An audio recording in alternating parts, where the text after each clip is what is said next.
Today, I'll be covering my top 8 favorite ETFs that I like to invest in for long-term growth and retirement. I've carefully curated this list to strike the perfect balance between maximum growth, low management fee, and a diversified portfolio. Whether you're planning for the future or just looking to optimize your investments, these ETFs are a great foundation for building wealth over time. Now, before we dive in, if you're new to investing and don't have a brokerage account yet, let me share my go-to platforms in Canada. Wealthsimple is great for beginners, simple, easy to use, and it offers zero commissions. But if you have a bit more experience and want advanced tools for investing, then Questrade is a great option. Check out the links in the description box below for sign-up bonuses. Also, a quick disclaimer before we get started. While I am a CPA and a tax expert, this video is not financial advice. It's just for informational purposes, and I'm simply sharing the ETFs that I like to invest in. So always make sure to do your own research and speak to a financial advisor if needed before investing your own money. All right, let's jump into the top 8 ETFs that I'm investing in for long-term growth, and make sure to stick around until the very end because I'll be sharing some important investing hacks that many people don't know about but can make a huge difference. So let's get started.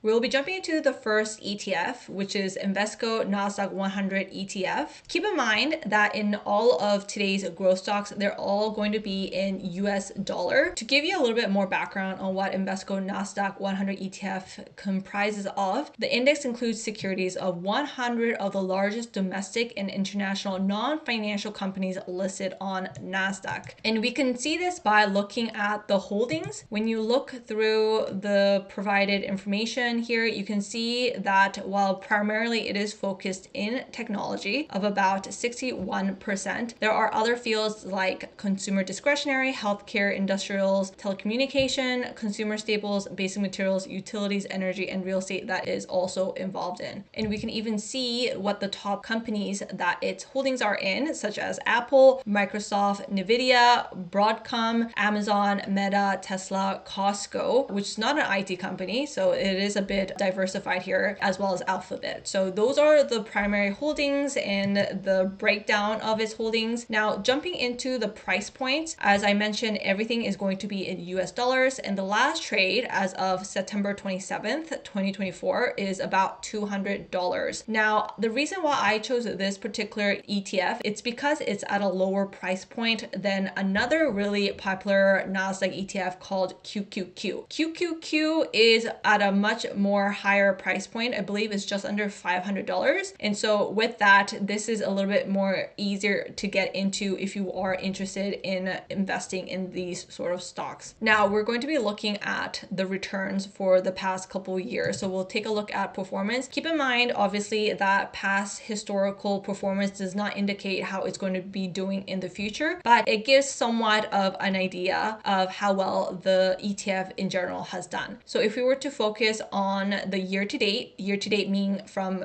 beginning of this year of January to September of 2024, it has currently done 16.96%. In the past year, it's been 27.3%. And in the past 3 years, it has been 8.79%. Keep in mind, it's because of 2022 in which the stock market didn't do so well, leading into the beginning of 2023. But overall, in the past 5 years, it has done 21.55%, and 10 years time horizon was 18.14%. So overall, it has done extremely well beyond inflation, which has been 2% on average, but in the past couple of years, it has reached highs of even 7 and 8%. So obviously, you're not getting that kind of return in your high interest savings account. So other alternatives of investing your money are in these ETFs for growth. Another important factor to consider when buying ETFs is its management fees. And as you can see here, this particular ETF has a very low expense of 0.15%. This is very low comparable to, let's say, if you're putting your money in a mutual fund at a bank, they can be charging you anywhere from 1 to 2%. So compared to that, this won't be eating as much into your returns on an annual basis. Another area to look at just to kind of get a pulse on what the market conditions are like is to look at the price to earnings ratio, as you can see here. The price to earnings ratio in this particular case is 31.49. Now, to provide you some context on what a price to earnings ratio is, P ratio is going to differ depending on the industry. So here it says companies that grow faster than average, such as technology, technology companies typically have higher PEs. A higher PE ratio shows that investors are willing to pay a higher share price now due to growth expectations in the future. And the median PE for S&P 500 was 15 as of June 2024. I don't know how accurate that is, but 15 is usually a pretty good conservative amount. Anything higher than that, it means that investors are really factoring in the growth because you're willing to pay a lot more for the stock price compared to how well the company is doing financially. So if S&P 500 is 15, if we are to compare that to QQQM, which invests in the Nasdaq 100, then the PE ratio here is 31.49. So quite a bit higher than the earnings. And that is because investors are factoring in the growth potential of this stock. Obviously, if this gets way too high, then that can be a red flag, but this is just something to consider before investing. Now, if you're interested in more growth potential related to the IT sector, then I have another ETF for you called Fidelity MSCI Information Technology Index ETF. So compared to QQQM that primarily focuses on technology, but it has other holdings as well, this ETF focuses solely on technology. So there can be potential for higher growth, but that being said, there is also higher risk and volatility as well. So starting off with what sort of holdings this particular ETF has, we can take a look at the composition, and you can see that the top 10 holdings here are Apple, Microsoft, Nvidia, Broadcom, Adobe, Salesforce, Advanced Micro Devices, Oracle, Accenture, and Cisco Systems. So these are all in the technology sector, and 54% are giants and 25% are large. So you're still investing in very established companies in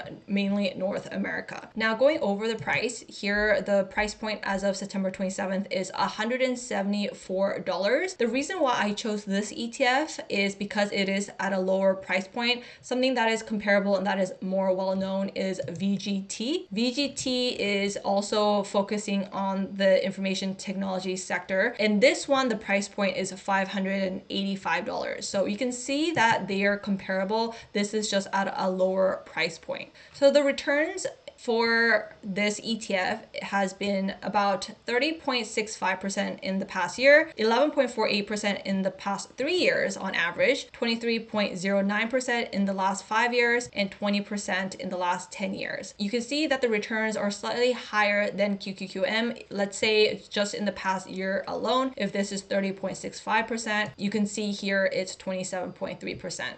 So like I said, a little bit more risk, a little bit more higher potential returns. And because technology has done so well in the past 10 years, you're going to see the highest returns with this particular ETF. When it comes to management fees, I also chose this ETF for its low management fee of about 0.08%. This is going to be one of the lowest that you can find. Even compared to VGT, it is 0.10%. Now, just to get a pulse on what the PE ratio is, and you can see here that the price to earnings ratio is quite a bit higher at 37.13 compared to QQM of 31.49. Overall, this ETF and QQQM, which we first discussed, may seem similar and there is a lot of overlap, so you can choose the ETF that more aligns with your risk appetite. Moving on to our next ETF, we have our good old S&P 500. So my favorite ETF for the S&P 500 is the VOO. And the S&P 500 consists of 500 largest companies in the US. So blue chip companies that are very stable and have shown historical trends of growth. Just to get an idea of what's made up of the S&P 500, you can see that it's very diversified with 8.8% being communication services, there's consumer discretionary, consumer staples, energy, financials, healthcare, industrial, information technology, which actually is a big chunk, materials, real estate, and utilities. So you can see with this ETF, it is a lot more well diversified than the technology one or the QQQM one, which is more focused on IT. This one has a lot more industries. That being said, the top holdings here are still Apple, Microsoft, Nvidia, Amazon, Facebook, Alphabet. So all of these are in the technology sectors. When it comes to the price point, because this one makes up most of my portfolio, I want to go with one that has low expense ratio. So this one, the expense ratio is only 0.03%, probably the lowest one that you can find, but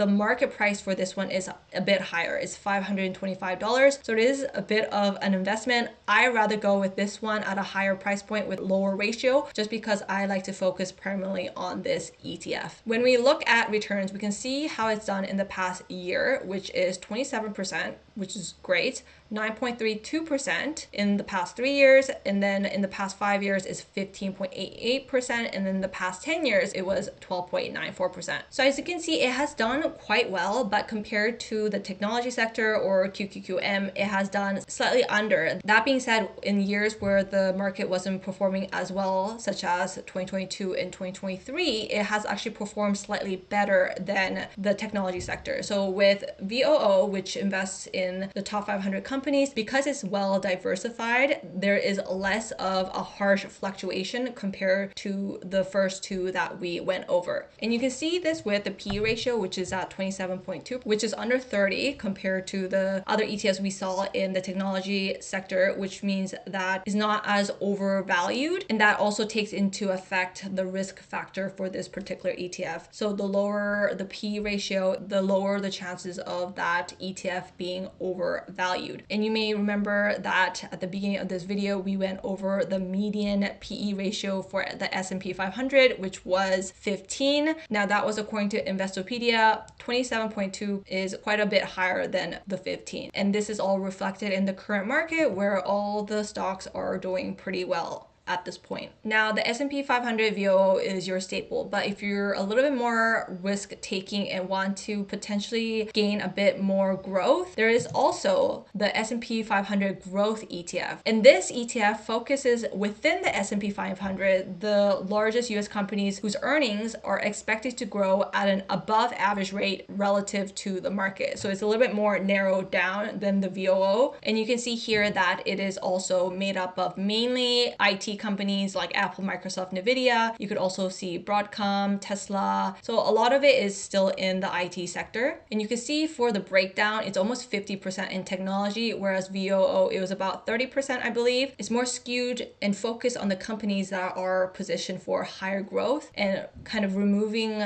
more stagnant growth, but bigger companies within the S&P 500. When we look at the performance, we can see that in the past year, the rate of return has been 32.27%, 3 years has been 9.22%, 5 year has been 16.66%, and then 10 year has been 14.76%. So it is a bit higher than VOO. It is in line with QQQM, but for years where the market is experiencing downturns, there is less of volatility in the market return. So as you can see here, it's a bit higher than the ETFs that just primarily focus on the IT sector. When it comes to the price point, this is a lot more affordable than VOO. So this is $95.30. However, when it comes to the expense ratio, it is a bit higher at 0.18%. And when we're looking at the PE ratio, this is actually the highest that we've seen so far. It's at 39.59. Potentially the stock prices are overvalued, or the investors really see potential within these companies and paying a premium above its earnings. So moving on to our next ETF, we've primarily been focused on technology or the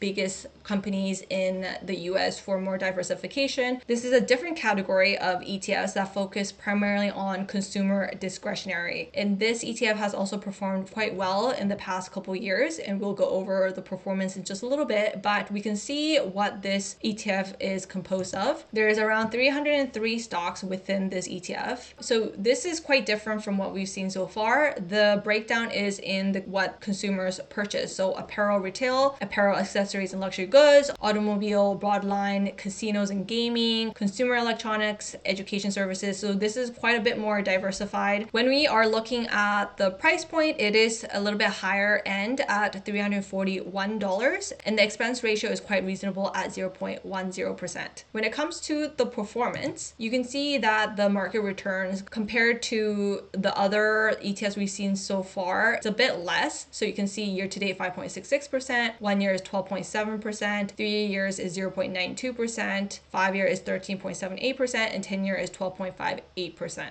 So it does provide a little bit less of returns, but this offers additional diversification to your portfolio versus just being heavily skewed towards technology. So moving on to our next ETF, we've primarily focused heavily on the US stock market. In order to bring in a bit more diversification, I have also added all world excluding US ETF. So this focuses on the largest international companies outside of the US. And we can see what this ETF is made out of. There's currently 3,840 stocks, and we can see that the focus is on emerging markets of 25.5%. There's Europe of 41%, Pacific of 26%, and then a little bit of Middle East, a little bit of North America. I'm assuming that's Canada and Mexico, and that's pretty much it. When we look at the price point, it's on the lower end of $63.38, and the expense ratio is low at 0.07%. When we're looking at the performance, we can see year to date it's 11.13%, 1 year is 18%, 3 year is 2.32%, 5 year is 7.91%, and 10 is 4.73%. As you can see, it is a lower return than what we've seen with VOO and QQM, but this is giving you a bit more diversification in case the US stock market isn't performing so well, other parts of the world might make up for it. When looking at the price to earnings ratio, we can see it's quite balanced at 15.8 times. So this gives a little bit more comfort that the price is not overly valued and it's sort of in line with the earnings of the companies. So our next ETF is focusing more on the emerging markets, and those emerging markets are still being developed, so there is potential upside in the future. Obviously, there's a bit more risk with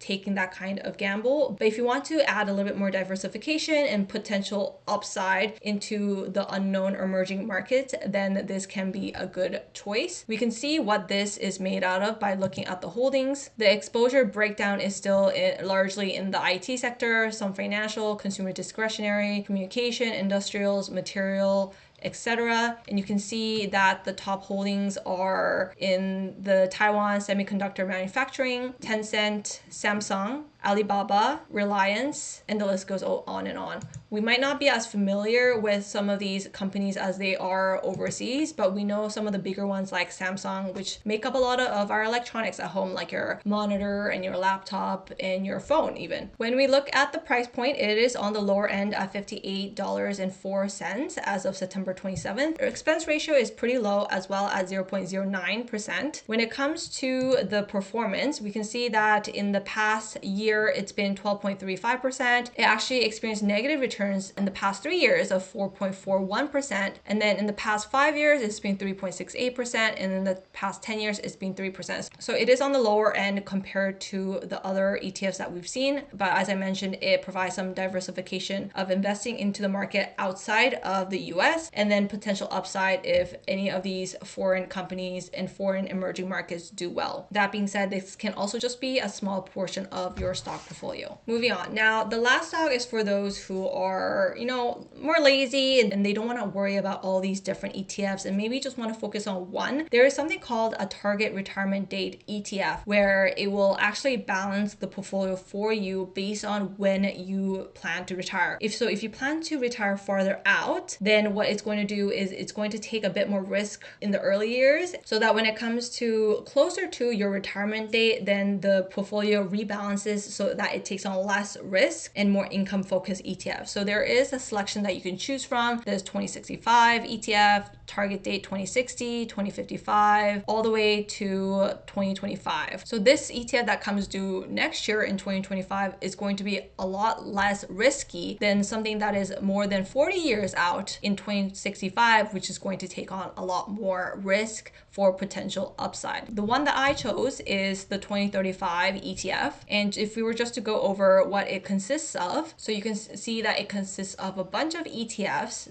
for a well-diversified portfolio. There is the Russell 1000, which consists of the top 1000 companies in the US. There is also a mix of emerging markets. There's a mix of corporate bonds, treasury bonds, and also REITs, which is in the real estate market. So you can see it is quite well diversified, and you can see for this particular one, it's less risk because the timeline is not as far out as some of the other ones like 2065. So you can see here that 99% is invested in stocks, and it mentions the farther away from retirement, the higher the exposure to stocks to focus on growth. Just to go over the price point, it is $31.02, and the expense ratio is reasonable at 0.10%. When it comes to returns, we can take a look at the performance. So we can see here that this is a relatively new ETF because there is no historical data. The fund inception date is October 17, 2023, and there is about $18.6 million in its fund. So unfortunately, we can't see what the returns are at this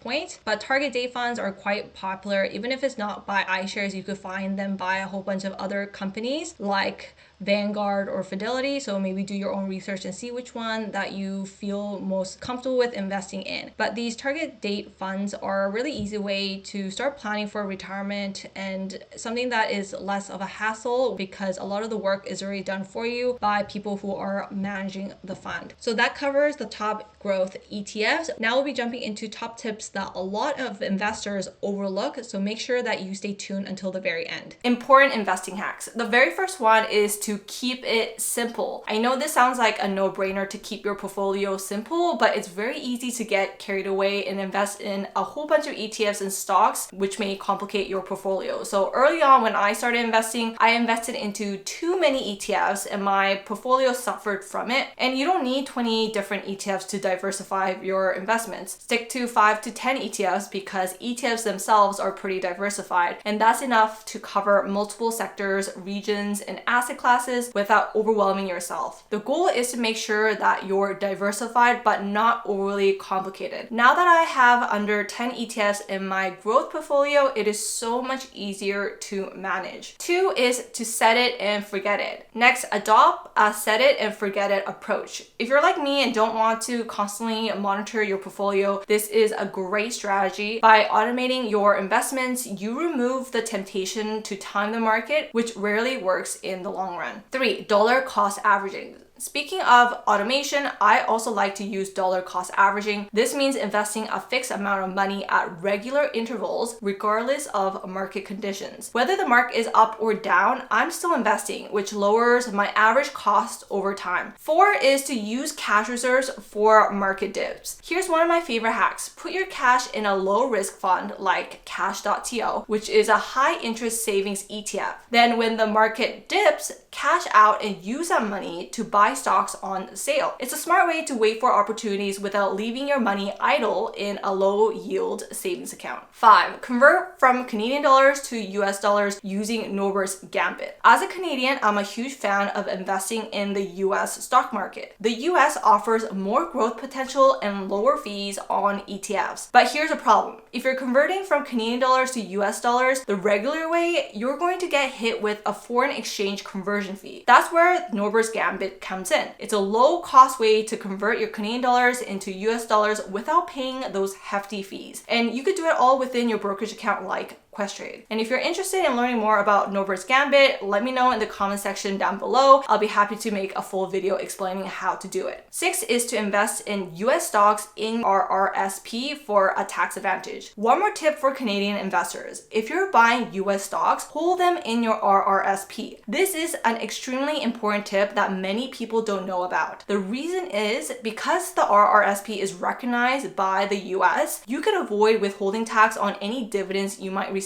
from US stocks. If you hold those same stocks in your TFSA, you'll get hit with a 15% tax on any dividends that you receive. So for long-term growth and retirement savings, I prefer to invest in my RRSP. You may have noticed that my growth portfolio is heavily focused on the US market with a bit of international exposure. And all of this is done within my RRSP account. That's because my dividend portfolio is almost entirely focused on Canadian stocks, which I like to invest in my TFSA. If If you want to know why I structure my portfolio this way and you're curious about the top dividend ETFs I like to invest in, make sure to hit the subscribe button and turn on notifications for my next video where I'll be covering all of this and more. In the meantime, thanks so much for watching today, and I'll see you guys in my next video.